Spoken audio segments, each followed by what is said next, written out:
La suite de ce LCI Midi. Bonjour, bienvenue avec nous pendant ces 3 heures au cœur de l'information, nos envoyés spéciaux et nos experts ici en plateau. Et bien évidemment, nous revenons grâce et avec le général Nicolas Richaud qui nous fait le plaisir de nous accompagner sur cette nomination. C'est officiel, il y avait des bruits, il y avait des rumeurs. Thierry Burkhart s'en va, chef d'état-major des armées, et c'est Fabien Mandon qui va le remplacer. Il était jusqu'à présent le chef d'état-major particulier du président de la République. On reviendra bien évidemment sur ce dernier message le 11 juillet de Thierry Burkhart, message aux Français face à l'adversité russe, à celle également de Pékin, et notamment avec cette possibilité d'un conflit direct avec la Russie avant 2030. Nicolas Richaud, d'abord avec vous sur peut-être Fabien Mandon, le remplacement. On sait qu'il était proche du chef de l'État. Est-ce qu'on est dans une forme de continuité par rapport notamment à ces troubles dans ce contexte difficile dans lequel nous nous trouvons ? Oui, absolument. Fabien Mandon, moi, je l'ai bien connu. Quand il était colonel, il était déjà à l'état-major, à l'état-major particulier comme colonel de l'armée de l'air. Il y a des colonels de chaque armée qui accompagnent le chef d'état-major particulier. Ensuite, il a été chef de cabinet militaire de Florence Parly jusqu'en 2019, et ensuite il est devenu chef.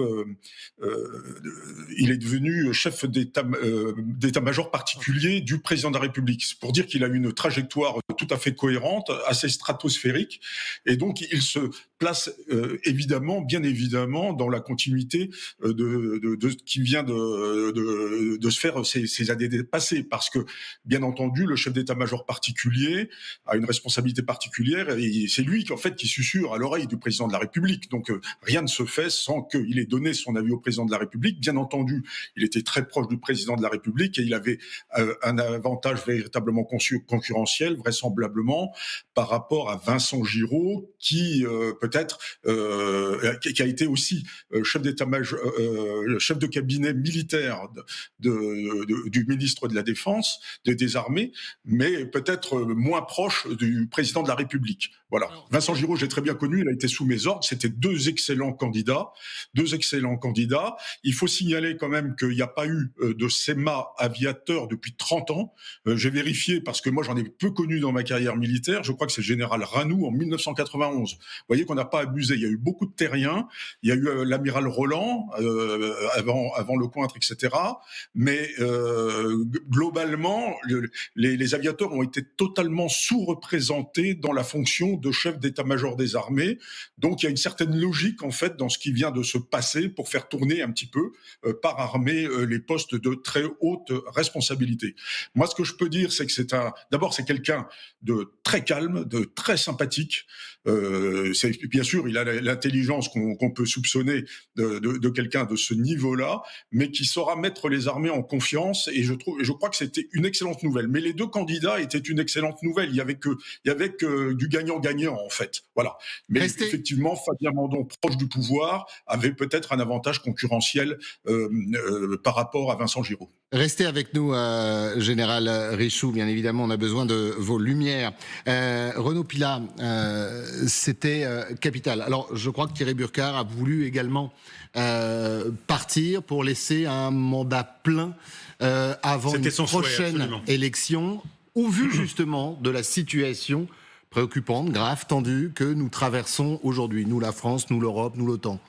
Oui, le chef de l'État souhaitait garder une année de plus le général Burkhart, mais finalement, à 60 ans, vous l'avez dit, il considérait que son départ était logique, et donc le général Mandon le remplace, chef d'état-major des armées. Évidemment, le poste le plus prestigieux lorsque vous démarrez une carrière militaire, sur les qualités très forte, en tout cas tous les témoignages des gens qui ont travaillé avec lui. Il a le calme du pilote de chasse, l'empathie également, qui va être très importante dans cette période, parce que l'armée française a besoin vraiment d'être soudée face aux enjeux. Et puis enfin, il est extrêmement proche depuis 1 an, 2 ans du président de la République. Il connaît à la fois l'industrie de défense, il connaît à la fois des enjeux extrêmement importants diplomatiques.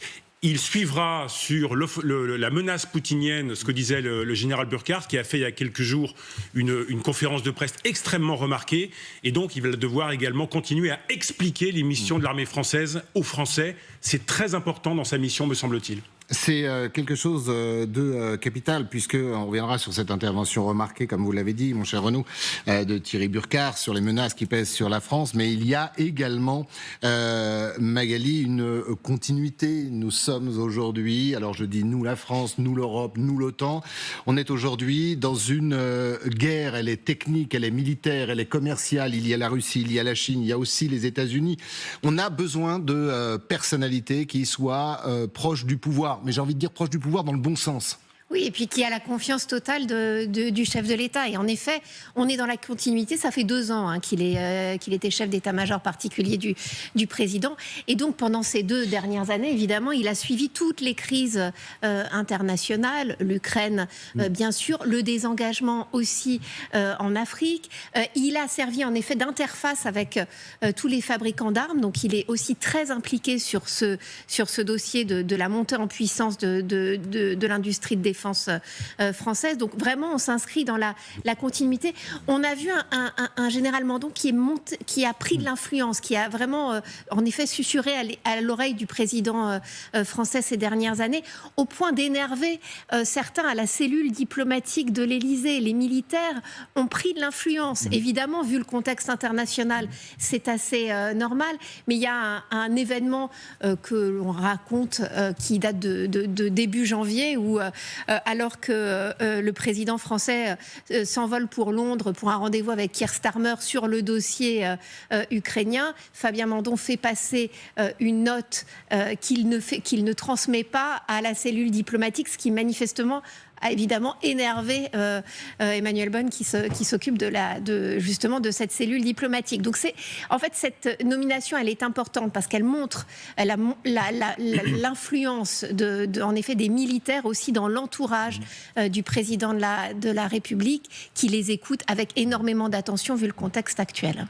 Je m'adresse aux diplomates. C'est une nouvelle forme de diplomatie non militaires à ces postes-là. Il y a bien évidemment tout un volet militaire, il est important, on va y revenir, peut-être même capital dans les années à venir.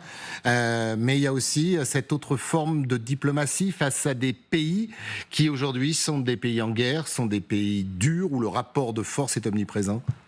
Alors, il y a toujours eu dans la diplomatie une interpénétration des militaires, du soldat avec le diplomate, l'ambassadeur.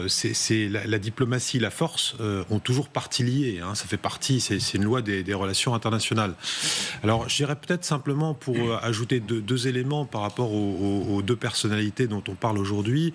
Le général Burkhardt, donc, qui termine un mandat de 4 ans, a vraiment accompagné la restructuration, la réorientation de notre appareil de défense vers l'Est, vers la défense collective. On a déployé de plus en plus de troupes sur le flanc Est de l'OTAN. On a évidemment contribué beaucoup à aider militairement l'Ukraine. Et le général Burkhardt est un terrien. Donc c'est vraiment, ça correspond vraiment à un mouvement en 2021-2025 concomitant avec la guerre en Ukraine.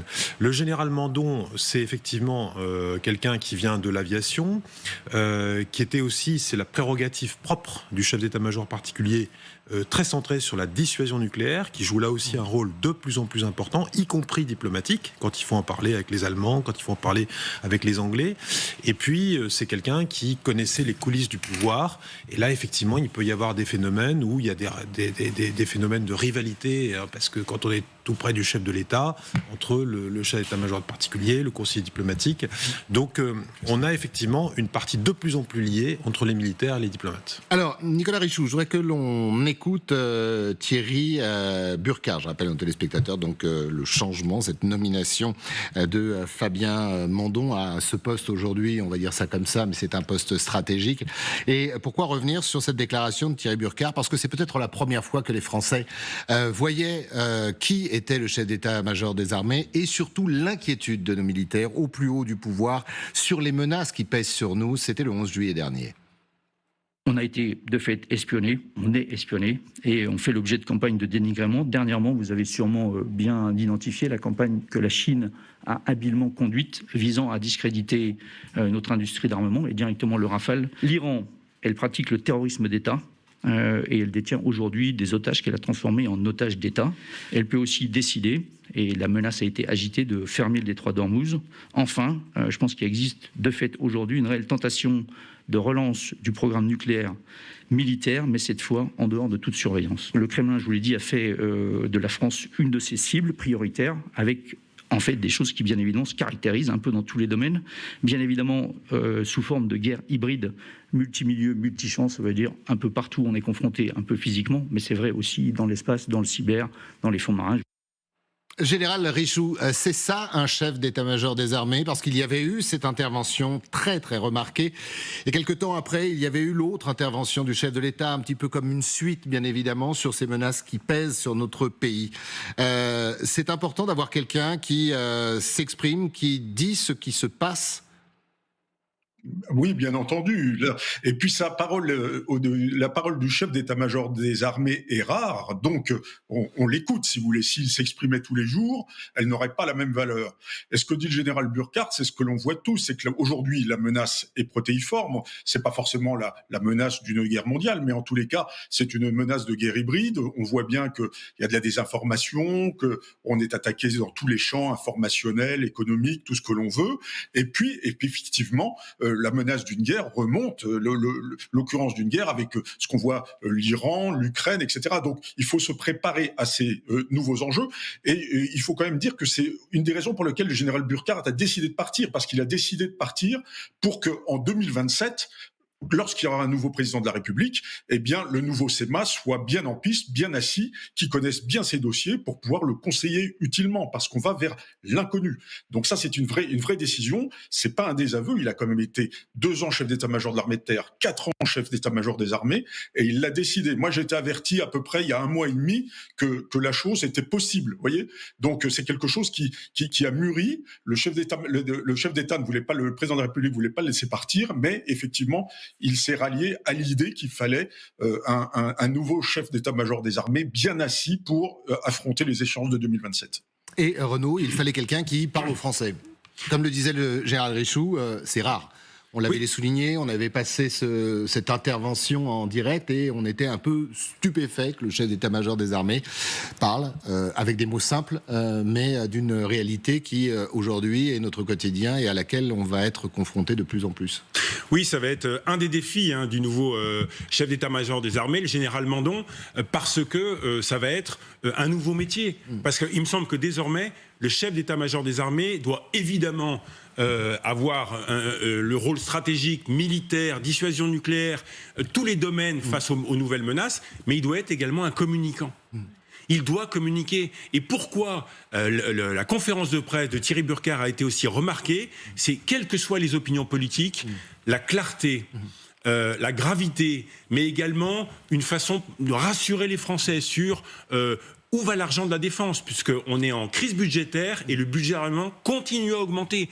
Il a bien expliqué les enjeux. Et dans un moment où la crise du politique est majeure et où les citoyens ont une défiance forte dans la parole politique, je trouve que le chef d'état-major des armées qui est en poste stratégique et qui explique aux Français, ça a une valeur inestimable. Et personnellement, par exemple, ce qui se passe aux États-Unis où l'intervention du chef d'état-major des armées est beaucoup plus fréquente, mon point de vue, si je peux me permettre, ça serait des interventions plus régulières dans les mois qui viennent pour expliquer aux Français l'évolution de la situation des menaces. Magali, c'est une vigie, c'est une veille. Renaud le disait, il y a des enjeux importants, bien évidemment, de terrain, de souveraineté financière, parce que après un constat compliqué, 3 ans de guerre en Ukraine, un déficit abyssal de nos moyens militaires. Il semblerait que les pouvoirs publics, aiguillonnés par les militaires, aient réagi. Mais le chef d'état-major des armées, le nouveau notamment, Fabien Mandon, va devoir continuer de se battre pour assurer notre sécurité ? Ah oui, bien sûr, c'est évidemment l'évolution de ces prochaines années.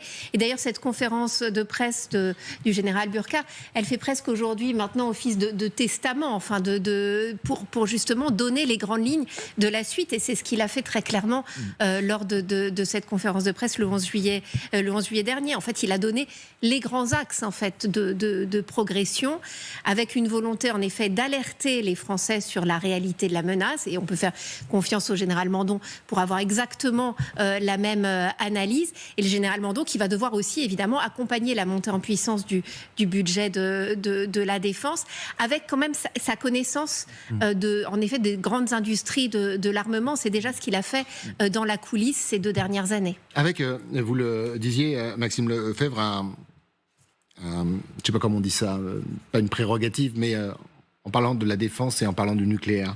Oui. C'est-à-dire que c'est le chef d'état-major qui est vraiment en étroite relation avec le président de la République en ce qui concerne... Plus encore, le chef d'état-major particulier. Le général Mandon était chef d'état-major particulier. C'est lui qui est en charge, si vous voulez, de la dissuasion auprès du chef de l'État, puisque le chef de l'État a le bouton nucléaire.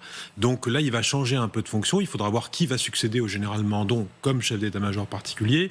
Mais évidemment, ces questions de dissuasion nucléaire sont extrêmement importantes.